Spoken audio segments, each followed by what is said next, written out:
I know I may be controversial for this, but I'm among those people, the younger adults, who does not want to have kids. And some of you may say na, oh, you're still young, you may change your mind. But I'm almost 25 now. I remember those times when I hear story. Ba't ba ako nag-i-English? Ba't di ako nagtatagalog? Anyway, hi guys. Thank you so much for watching. My name is RC and welcome back to Soundcheck with RC. Today we're gonna be talking about a topic that is close to my heart and somehow controversial growing up in a religious household. And being surrounded, of course, by religious people as well. I may get hated on the things that I'm gonna be talking about today. So if what I'm saying hurts your ego, if what I'm saying is not aligned with your values, this is already a disclaimer to skip this video and wag na lang muna makinig. Okay? So today we're gonna be talking about why we don't want to have kids. I say we because I also have some friends who doesn't want to have kids. And I've also talked to some like new people na nakilala ko and they think of the same way, especially for girls. But I still have those friends naman who want to have kids and I applaud them for that. Okay, it's nothing to be ashamed of. There's no equation, there's no recipe for being a successful person because it differs naman, 'di ba? And the life that I want may be different to the life that you want. So if ever what I want in life right now is different from yours, then that's totally okay because happiness is not linear. It's not the same for everyone. So yeah, let's go to the reasons, no? First reason is of course socio-economic reason. Sa panahon ngayon, ang gulo-gulo ng mundo, at least sa current state ko, ang gulo-gulo ng mundo, ang daming nangyayari, may it be political, environmental, the climate change has been becoming so much to the point na I've been watching conspiracies sa aking Instagram feed. They are claiming that the sun is fake. It's just a light, a ball of light na sinet up ng NASA, ng US government, something like that. And although sometimes it makes sense, I still have to fact check things, and I'm sorry I haven't been able to fact check those things yet. But I like believing in those things kasi it feeds my conspiracy theorist personality. Anyway, yun. Ang hirap mag-anak sa panahon ngayon. Isipin nyo, ang isang itlog, 10 piso. Mapapakain niyo ba yun sa anak niyo? Di ba hindi? At ang isang itlog, ilang grams ng protein lang ba ang meron doon? Ilang grams ng protein ang kailangan mo among other among other nutrients ang kailangan mo if you're pregnant, hindi ba? And ang gastos magpamilya. At dahil namulat na ako sa katotohanang ayokong maging klase ng magulang na nalilimitahan ang anak.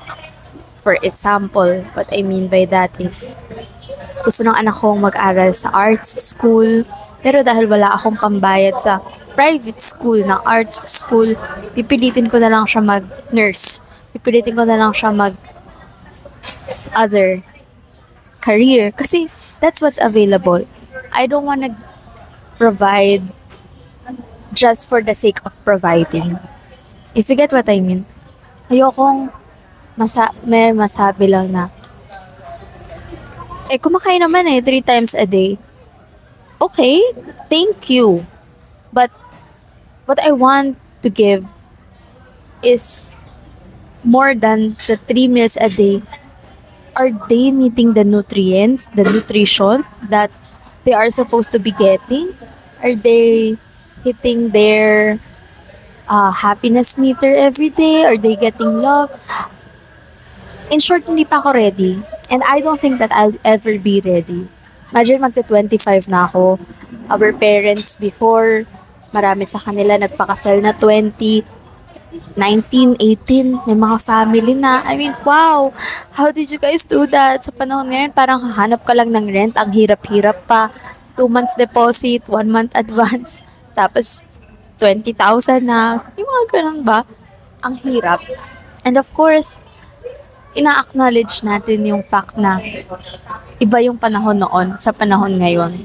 And yun ang sa tingin ko talaga ang greatest contributor kung bakit ang daming ayaw na mag-anak ngayon.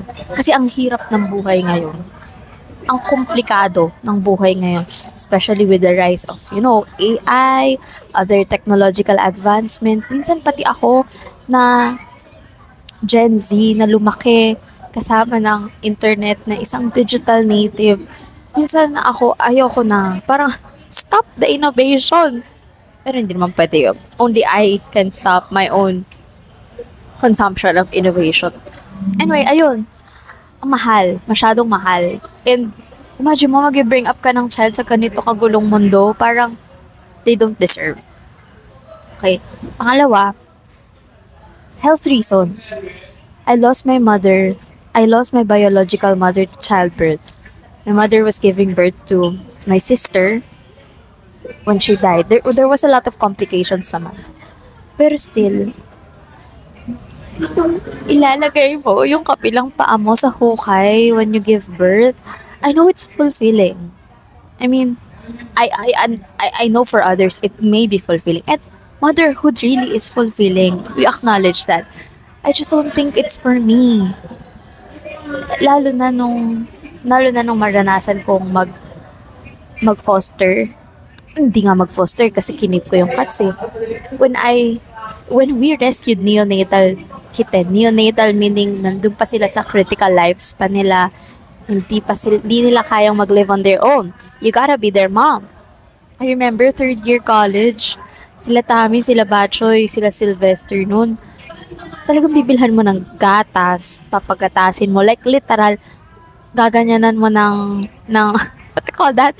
Ng feeding bottle, iinom sila, tapos i-monitor mo every 3 hours, tapos i-stimulate mo yung kanilang puwet para magwiwi sila. And it's really a tough job. Imagine mo, ginawa ko yun for some couple of months hanggang maging stable na sila. It was really revolutionary in a way for me. And dun ko naisip na, shucks, parang di ko talaga to kayang gawin sa bata eh. I mean, siguro, magagawa ko siya if the situation calls for it. Pero as long as I have the choice to not do it, I won't do it. Kasi naranasan ko na ang hirap niya. And ngayon nga, pag naiisip ko, I will do it again in another cat. Parang, oh shucks, ang hirap. Pero for sure naman, there will always be some people who will enjoy that. It's just not for me. Okay? It's just not for me. At saka isa pa, third reason, sobrang dami ko pang gustong gawin in life. Dami pa namin gustong gawin ni Leo in life. And we think that having a child will be a roadblock to achieving those dreams. Roadblock paano? Imagine, gusto namin mag-travel abroad.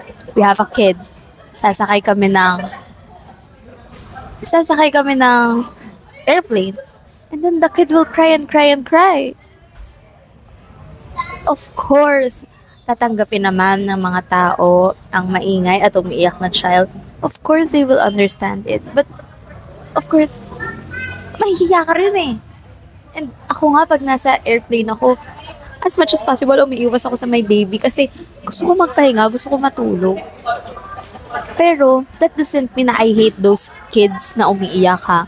I understand that. It's just that if I have a choice, I would not want to put myself in that situation. Okay? And that's something na I'm very proud of having right now. A choice. Kasi, parang growing up, I had little to no options at all. And I think it really took some pain in me. I want to do this. I want to be here. But I can't. wala kaming pera, hindi kaya ng logistical, strict yung parents. Don't get me wrong, I love my parents. And if I'm gonna choose some parents, I'm gonna choose them all over again. It's just that if for other people, I don't think I don't think na maiintindihan sila on a level na naiintindihan ko. Kasi syempre, magulang ko sila, so I know everything. Pero masakit eh. Masakit yung mga nangyari. Masakit yung mga bagay na hindi na ibigay. Masakit yung mga pangarap na parang hindi natupad because there were always some restrictions. And it's not their fault at some point. No, minsan nagiging kind ako inisip ko, it's not their fault kasi it's their first time living too.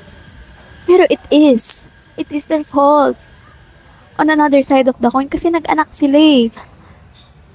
Ang ungrateful pakinggan pero hindi ko naman ginustong tumira sa Mother Earth. Hindi ko naman ginustong maipanganak. Ang ungrateful niya pero it does ring some bells. Especially sa aming mga kabataan.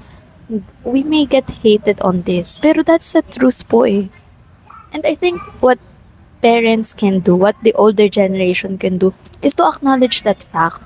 Instead of coming at us na parang, napaka-ungrateful nyo. Kayo talagang generation na puro kayo reklamo. Marami pa kang kakainin bills. Instead of being that defensive to us, I think they should be more accepting. They need to hear us out. Like, literally, lending an ear. Hearing us out and not saying a thing. I experienced that sa parents ko kasi after pandemic, dun muna ako sumama sa ate ko. Kaya, we had some time off, yung magulang ko. Kasi, we really had it rough nung pandemic. Sobrang away, political stuff. Tapos, when I went back and I was doing some things na my former self would be afraid to do because my parents will have a say on it, there were times that they kept quiet and it was very comforting. Hindi na nakikipag-away, hindi na ako dinidemonize. So it was really liberating. So that's what I'm talking about. When your children or when the younger generation ay nagsasabi ng kanilang saloobin, it's never an attack. Most of the time, it's not an attack. They're just trying to reason out. And you just have to let them reason out. No, if you want to fix what's been broken, if you want to fix what's been lamat, you have to really hear the other person out. My parents and I don't talk about this stuff. So, pag pinanood nila to, hi mom and dad, mahal ko po kayo. Masakit lang yung mga nangyayari. And sinishare ko siya para, para ma-normalize. Kasi, ngayon, nung shinare ni Shuvi Etrata, sorry Shuvi, basta si Shuvi, di ba shinare na yung life story niya, mahirap. It's rampant in the Filipino household. Nangyayari talaga siya. And it really shapes us into wanting to not have kids. And this is a final decision na. Kasi I know naman na I am able to decide in my life. And I've already talked to Leo about this. Before pa kami ma-engage, he knows about my stand in this. And he really respects my decision, my body, my choice. And there will always be other ways to fulfill naman yung pagiging parents. We can be guardians, like ninongs and ninangs. We can be those kinds of guardians. We can be, kasi aaminin ko na, hindi ko kayang maputakte nang magpapalaki ako ng bata. Tapos, 24/7 nangangailangan siya. I mean, hindi naman yun forever. Pero still, not in this life. Not yet. Ang dami pa nga namin gustong gawin. Hindi pa kaya mag-commit ng ganon. At sa dami ng gusto kong gawin, I don't think I'll ever be ready to commit to those things. Ano? So yun, sinabi ko siya kay Leo, naintindihan niya, pero we're open naman to adapting. Okay? We're open to adapting in the near future if kakailanganin. Pero, yeah, those are the things that surrounds this issue. Marami pa akong gusto sabihin actually, kaso medyo na yung utak ko na nasasabaw na siya ng slide. It's also getting noisy here. And I'm so proud, magsi 16 minutes na ako lang ang nasa video na ito. So yeah, I'm back, guys. And some parting words. It is your body, your choice. If you have a partner, you talk to your partner about it. Make sure na you guys are on the same page, on the same chapter, and on the same paragraph regarding that. Kasi if hindi, malamang pag-aawayan niyo yan sa future. And it may also be a reason kung ba't kayo maghihiwalay. So talk about it. And what else? Not because iba ka ng paniniwala with me means magkaaway tayo. It's not that. We can coexist believing your beliefs and my beliefs. Let's just not hurt each other. Okay? Just to be kind, just to be happy, and always stay amazing, bestie. Thank you for listening and watching the Soundcheck with RC. Bye for now.